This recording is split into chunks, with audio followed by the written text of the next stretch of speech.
वह हर बार शव का श्रृंगार करते समय पहले मृतक के सारे कपड़े उतार देता। जब तक सारी बारीकियां न देख ले तब तक काम शुरू नहीं करता। आज जो लाश आई थी वह एक आकर्षक सुंदरी थी। वह बेसब्री से उसकी डोरी काटना चाहता था, लेकिन जैसे ही कैंची चलाई महिला ने आंखें खोल दी। आदमी के शांत स्वर से साफ पता चलता था कि उसे सामने अचानक हुई इस हरकत से कोई फर्क नहीं पड़ा, लेकिन वह महिला हैरान थी। वह बोली, अगर मैं मर गई हूं तो बोल क्यों रही हूं? जाहिर है उसे यकीन नहीं हो रहा था। लाओ वांग ने उसे उसका मृत्यु प्रमाण पत्र दिखाया, जिसमें साफ लिखा था 8 घंटे पहले तुम्हारा एक्सीडेंट हुआ था। तब उस महिला को याद आया। उसकी यादों में वह सचमुच गाड़ी चला रही थी और शायद उसने किसी को पीछे से टक्कर मार दी थी। फिर उसे कुछ पता नहीं, लेकिन अब भी उसे लग रहा था कि वह जिंदा है। लाओ वांग जब उसका शव सजाने लगा तो उसे लगा कि वह उसकी हत्या कर रहा है। उसने गिड़गिड़ाकर कहा कि वह उसे छोड़ दे। लाओ वांग ने जवाब दिया, यहां आने वाले सब ऐसे ही होते हैं, जिंदा रहते मौत से डरते हैं और मरने के बाद मानने को तैयार नहीं होते, लेकिन तुम्हें हकीकत स्वीकार करनी होगी। यह कहकर वह उसके घावों को सिलने लगा। एक पेशेवर शव सज्जाकार के तौर पर उसका फर्ज था कि वह मृतक को अंतिम संस्कार में खूबसूरत दिखाए। तभी श्याओ मेई की आंखों से आंसू बहने लगे, क्योंकि उसका दिमाग तो जाग रहा था, लेकिन उसे कोई दर्द महसूस नहीं हो रहा था। अफसोस, श्याओ मेई अब सुन नहीं पा रही थी। हाँ, श्याओ मेई की मां शवगृह में पहले ही आ पहुंची थीं। वे अपनी बेटी को आखिरी बार देखना चाहती थीं। लाओ वांग ने सफेद कपड़ा हटाया। वह सिलाई की वो सुई निकाली जो अभी हटाना बाकी थी और बिस्तर पर शांत पड़ी बेटी को देखा। मां की आंखों से दुख के आंसू बह निकले। अंतिम संस्कार परसों रखा गया। जाते जाते उन्होंने बार बार कहा कि उनकी बेटी को खूबसूरत बनाना। लाओ वांग ने हां करते हुए श्याओ मेई पर सफेद कपड़ा डाल दिया, मानो उसे डर हो कि मां कुछ अजीब न समझ लें। श्याओ मेई जब जागी तो दोपहर हो चुकी थी। उसके शरीर में हरकत करने की क्षमता लौट आई थी। उसने फौरन अपनी नब्ज टटोली। कोई धड़कन महसूस नहीं हुई। फिर उसने जोर से बाजू को बिस्तर के पल्ले पर मारा। कोई दर्द नहीं हुआ। वह पूरी तरह डर गई। क्या सचमुच वह मर गई? उसने फोन करके किसी से पूछना चाहा, लेकिन टेलीफोन की लाइन कटी हुई थी और दरवाजा बाहर से बंद था। उसी समय उसका बॉयफ्रेंड शवगृह पहुंचा, लेकिन लाओ वांग ने यह कहकर उसे अंदर नहीं आने दिया कि वह श्याओ मेई की पत्नी या रिश्तेदार नहीं है। वह कितना भी गिड़गिड़ाया, लाओ वांग ने रास्ता नहीं छोड़ा। श्याओ मेई ने दरवाजे की दरार से बॉयफ्रेंड को देख लिया। वह पूरी ताकत से दरवाजा पीटने लगी। लगातार उसका नाम पुकारती रही। बताना चाहती थी कि वह जिंदा है, लेकिन बॉयफ्रेंड को कुछ सुनाई नहीं दिया। बाद में श्याओ मेई ने लाओ वांग से पूछा कि यह सब क्या है। ऐसी बात जो सिर्फ भूतों को छल्ला जा सकती थी, सुनकर श्याओ मेई को और यकीन हो गया कि वह मरी नहीं है। उसे लगा कि लाओ वांग ने जरूर उसके साथ कुछ किया है।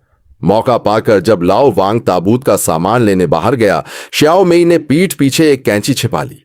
जब लाओ वांग का ध्यान नहीं था, उसने सीधे उस पर वार किया, लेकिन लाओ वांग ने आसानी से बचा लिया। श्याओ मेई तेजी से दरवाजे तक भागी।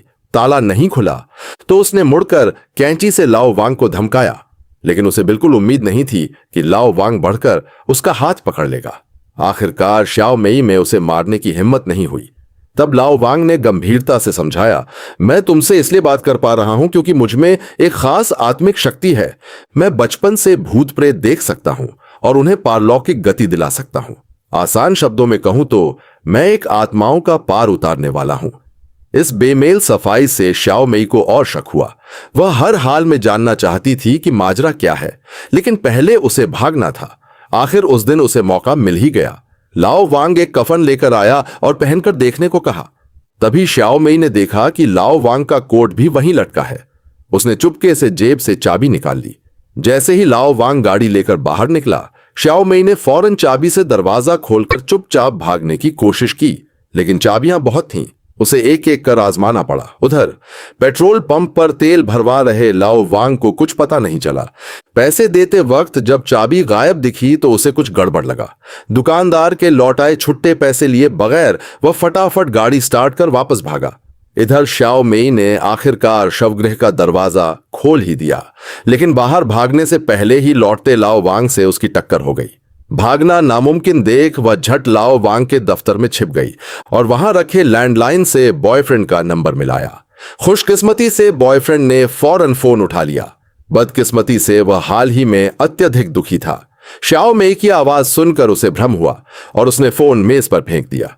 श्याओ मेई संभलती इससे पहले ही लाओ बाई उसके पीछे आ खड़ा हुआ। उसने कहा, बेवजह मत सोचो, इससे सिर्फ खुद को तकलीफ होगी।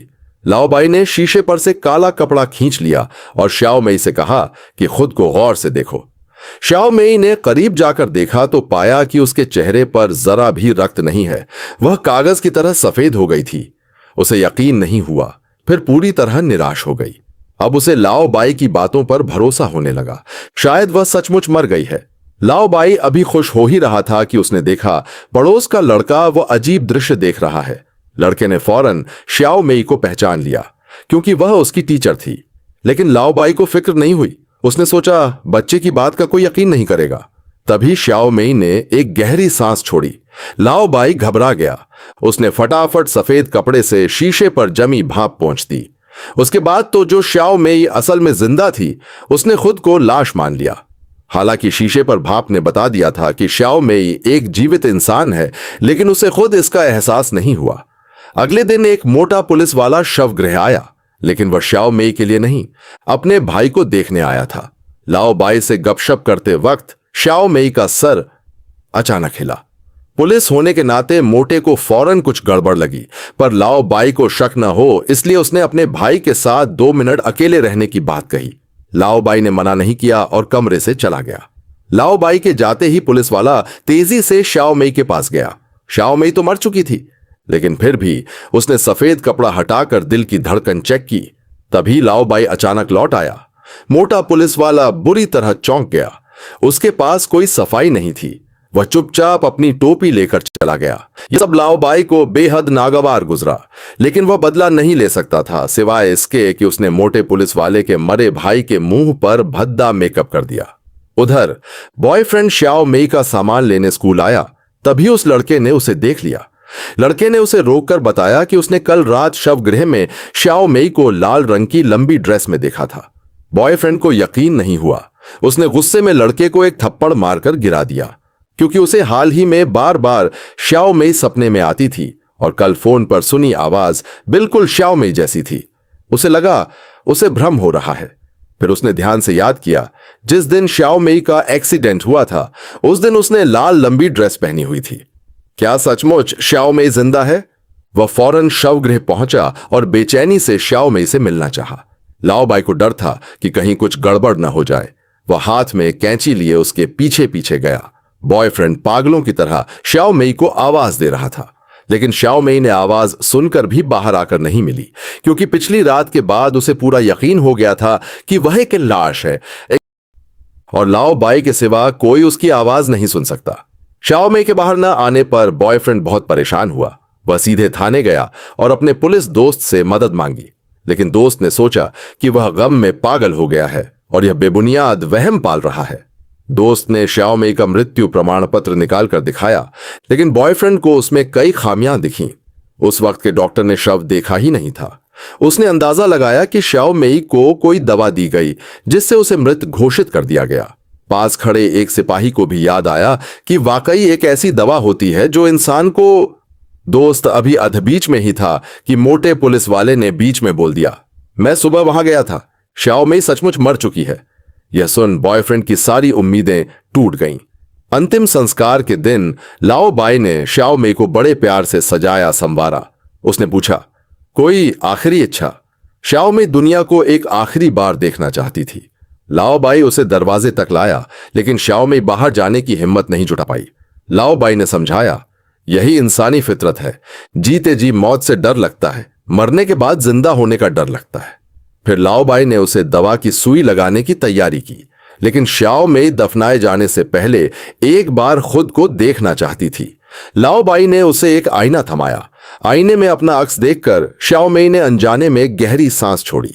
शीशे पर धूंध देखकर उसे एहसास हुआ कि वह तो असल में मरी ही नहीं, लेकिन अब जानकर भी बहुत देर हो चुकी थी। लाओ बाई ने उसके छटपटाने के बावजूद दोबारा दवा शरीर में डाल दी। श्याओ मेई फौरन बेहोश हो गई। लाओ बाई ने एक तस्वीर खींची और उसे बाहर कर दिया। तभी बॉयफ्रेंड भी वहां आ पहुंचा। वह श्याओ मेई को अंगूठी पहना रहा था कि श्याओ मेई के होंठ हल्के से हिले। लाओबाई की सांस अटक गई, मगर अफसोस कि बॉयफ्रेंड ने कुछ नहीं देखा। लाओबाई ने राहत की सांस ली और झट श्याओ मेई का ताबूत बंद कर दिया। इसके बाद लाओबाई पीछे के कमरे में आया और दीवार पर श्याओ मेई की तस्वीर चिपका दी। हैरानी की बात यह कि ऐसी तस्वीरों से पूरी दीवार भरी हुई थी, यानी ये सारे शिकार उसी के बनाए हुए थे। उधर जब श्याओ मेई दोबारा जागी तो वह मिट्टी में दब चुकी थी। वह बेतहाशा डर गई, ताबूत को पीटने लगी, लेकिन चाहे जितना चिल्लाए किसी ने नहीं सुना। इस तरह श्याओ मेई जिंदा दफना दी गई।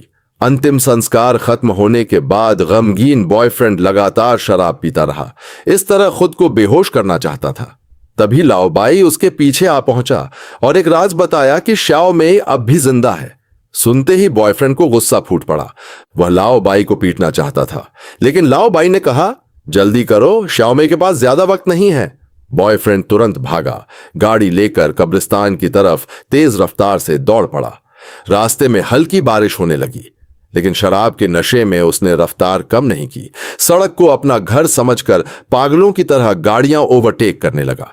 अचानक तेज सफेद रोशनी चमकी और जब उसने आंखें खोली तो बगल से एक एम्बुलेंस गुजर रही थी। उसे कुछ अजीब नहीं लगा। वह कब्रिस्तान पहुंचा, किसी तरह ताबूत खोद निकाला और श्याओ मेई को बाहर निकाला। उसे हैरानी हुई कि वह अब भी जिंदा थी। तभी पीछे से आहट हुई। बॉयफ्रेंड ने मुड़कर देखा और उसी एक पल की चूक में उसकी गोद से श्याओ मेई गायब हो गई। दरअसल यह सब एक सपना था। सफेद रोशनी चमकने के उसी क्षण उसका एक्सीडेंट हो चुका था। इस वक्त वह पोस्टमार्टम टेबल पर पड़ा था और उसके शव का इंतजाम करने वाला कोई और नहीं बल्कि वही जाना पहचाना लाओबाई था। श्याओ मेई से अलग बस था कि इस बार लाओबाई को एक सहायक मिल गया था और अब बॉयफ्रेंड का भी वही हश्र होने वाला था जो श्याओ मेई का हुआ था।